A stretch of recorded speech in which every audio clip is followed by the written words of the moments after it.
Ada pertanyaan kah tentang tentang rencana presentasi kelompok? Tugasnya adalah mempresentasikan dataset. Nah, datasetnya itu diulangi lagi, ini cerita tentang datasetnya tentang apa, didapatnya dari mana, kemudian gambar visualisasi. Ini dataset tentang apa ya, udah tadi.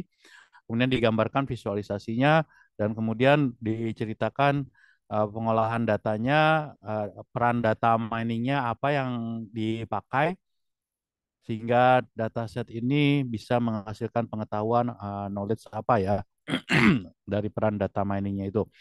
Kalau memang kalian mau pakai yang seperti di kemarin belajar di machine learning silahkan. Kalau kalian ada algoritma lain selain uh, KNN silahkan. Ada pertanyaan kah tentang rencana presentasi tugas project kelompok? Pak, berarti untuk presentasinya itu offline ya Pak ya? Ya, Di Labcom aja mungkin ya Pak ya? Di Labcom ya, biar langsung di sana. Atau mau cari di kelas dulu Pak? uh, ya boleh kalau memang kosong ya. Kelas saya yang DRP yang untuk fisika juga offline. Eh, tapi kan nggak tahu apakah selanjutnya ada dipakai atau enggak ruangan itu. Terserah, boleh aja. Oke, ada lagi? Baik, Pak.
Oke, kalau nggak ada, saya udah nggak ada materi lagi. Kalau nggak ada pertanyaan, saya cerita sedikit aja. Setelah itu kita akhiri kuliah kita.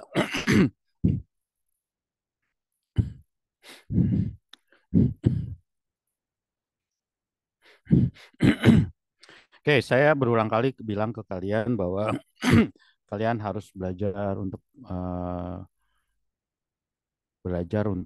kalau kalau ada kesempatan mengemukakan pendapat atau sering kan saya juga tanyakan suatu cerita, menceritakan suatu cerita pendek, kemudian saya tanya kalian eh, value apa atau eh, apa pandangan kalian tentang cerita pendek itu gitu kan.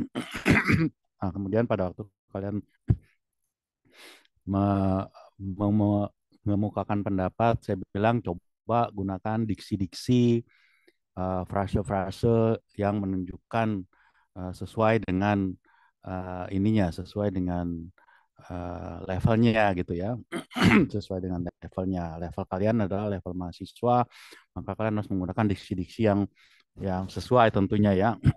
Apalagi kalau kalian misalkan nanti kalian ada interview ya, interview apalah,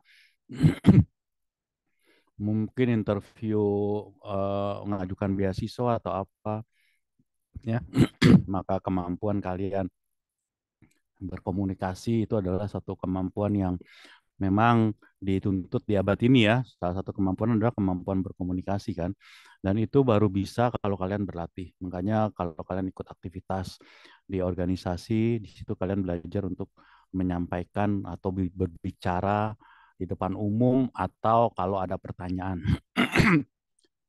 Nah, makanya kalau kalian yang selama ini masih jaim-jaim, nggak mau ngomong, diem aja, pasif aja, nanti kalian akan merasakan pada saat kalian itu tadi. Misalkan contoh untuk mengambil beasiswa ya, saya mungkin pernah cerita juga kali ya tentang pengalaman anak saya ngambil beasiswa ya. Nah ini kalau yang ini sih rasanya belum saya cerita karena ini pengalaman yang terakhir yang baru-baru ini terjadi. Jadi anak saya yang pertama itu uh, ngambil mau ngambil apa namanya spesialis kulit ya, dokter kulit di UI. Setelah rangkaian tesnya itu sudah, kemudian tibalah akhirnya di satu wawancara, wawancara di hadapan dua dosen senior FKUI ya.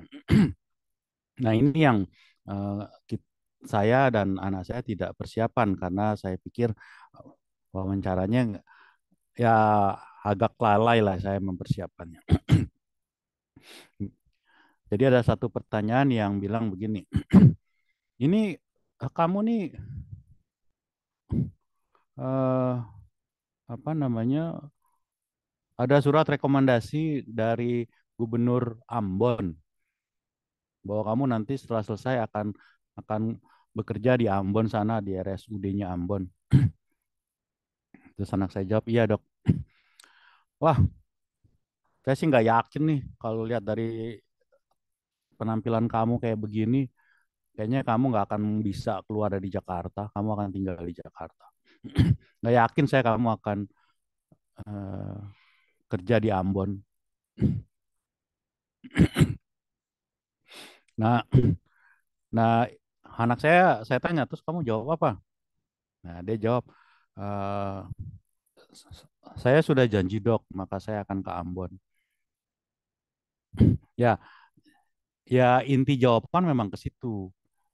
Tapi kalau bisa menjawab dengan cara lain, ya, karena kalau jawaban yang saya sudah janji dan saya akan ke Ambon itu sangat sangat sangat standar sekali ya. Nah, jadi mungkin harusnya menjawabnya ya. Ya, tapi waktu itu saya nggak mempersiapkan anak saya, jadi dia jawabnya seperti itu. Harusnya menjawabnya itu dengan mengelaborasi. Mengelaborasi itu adalah meluaskan dan kemudian um, apa menyampaikan sanjungan yang terselubung. Misalkan contohnya seperti ini. Ya dok, saya memang janji untuk ke Ambon. Keluarga saya adalah keluarga yang selalu bekerja untuk negeri dok, uh, untuk Indonesia. Uh, Kakek saya adalah dokter gigi pertama lulusan dari UI.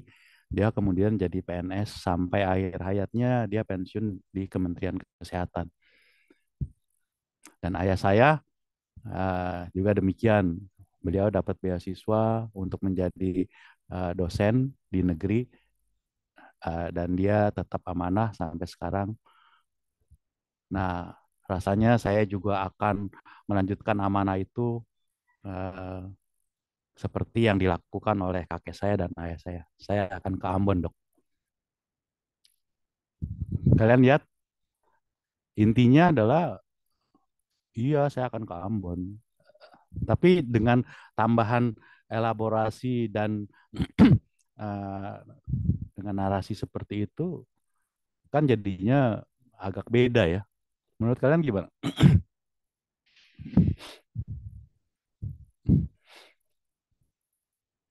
Nah, itu yang kalian harus harus belajar tuh. Harus belajar ya, harus belajar mengungkapkan pendapat kalau bertanya. Kadang-kadang ada juga pertanyaan yang interviewer itu yang mungkin eh, sebenarnya celetukan ya, celetukan tapi membuat bingung. Atau kalau kita nggak siap ya kita muka kita merah aja kali ya. Seperti gitu kan. Nah, misalkan contoh yang cetukan dokter ini nih.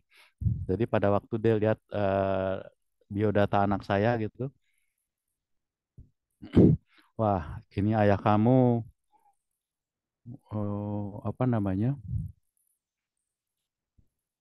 Ayah kamu pegawai negeri ya. Terus ibu kamu dokter di rumah sakit swasta. Wah, kedudukannya ini ya. Wah, pasti gaji ibu kamu lebih besar ya, jauh dari ayah kamu ya. Nah, seperti gitu. Anak saya cuma melongo aja. Kok nggak nyangka ada celetukan-celetukan kayak gitu kan? Nah, jawabannya apa? Kira-kira menurut kalian jawabannya apa?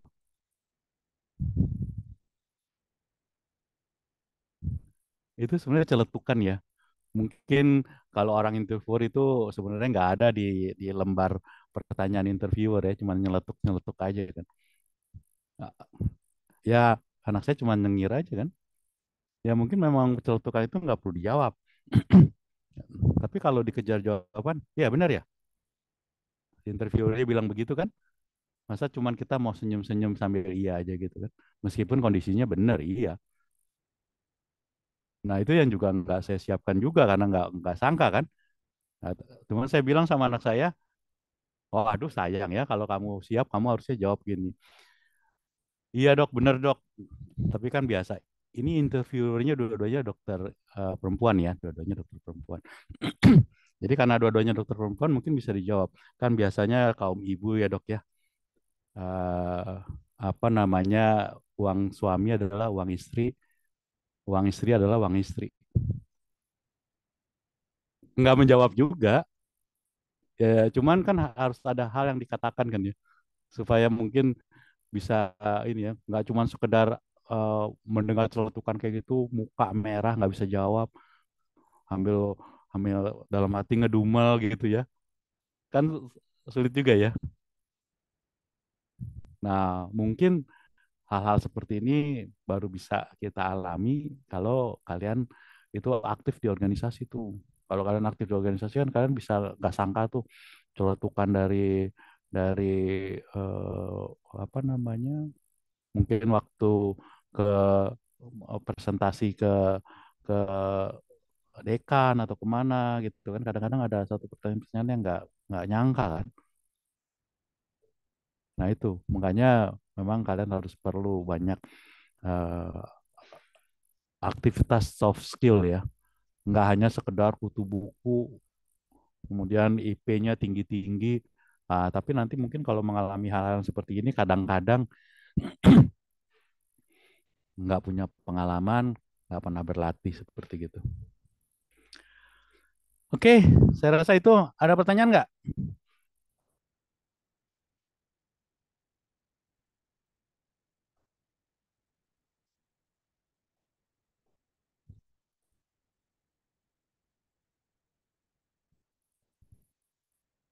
Halo, masih ada yang dengar kan? Takutnya udah nggak dengar yang dengar juga nih. Ya ada Pak, Masih ada, Ferdi. Apa Ferdi? Ada pertanyaan? Nggak ada pertanyaan?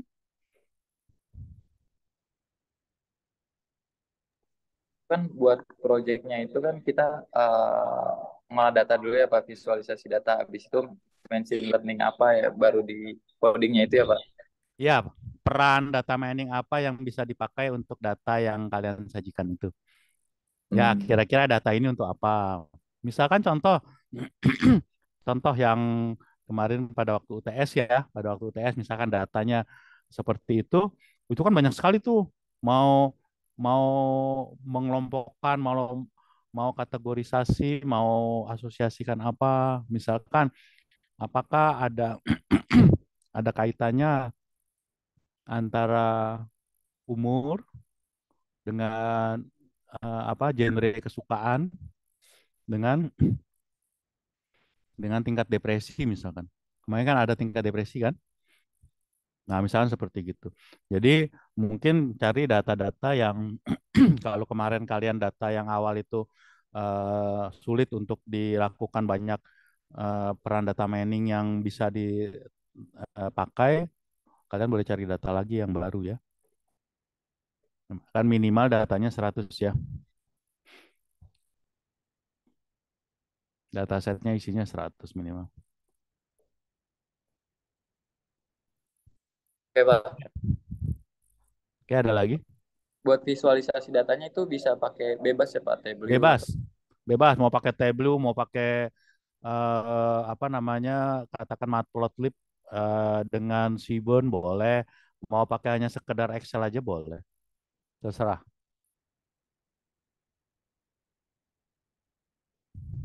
Yang dibuat semenarik mungkin ya, nggak hanya sekedar misalkan ya tergantung tipikal datanya sih. Apakah mau jadi scatter atau mau jadi hanya sekedar histogram aja, bar chart ya.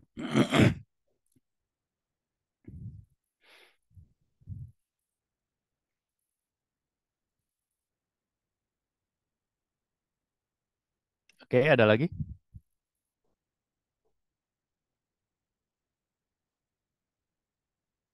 Oke, Pak, makasih, Pak. Kembali. Oke, kalau nggak ada kita akhiri Zoom Meet-nya pagi ini. Silakan kalian lanjutkan dengan kerja kelompoknya itu merapikan datasetnya dan kemudian membicarakan apa sebenarnya yang mau ditampilkan yang mau diselesaikan di tugas akhir proyeknya itu ya. Saya rasa demikian.